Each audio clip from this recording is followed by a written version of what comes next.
Hello everyone, welcome to Make Gaming Easy. Today in this video, I'm going to show you how to disconnect Facebook in Raid Shadow Legends. So without any further ado, let's get started.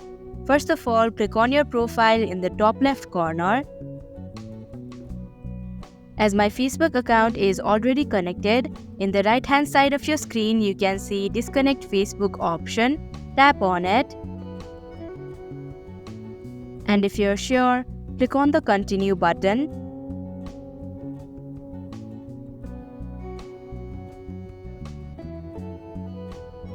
Then click on the OK button.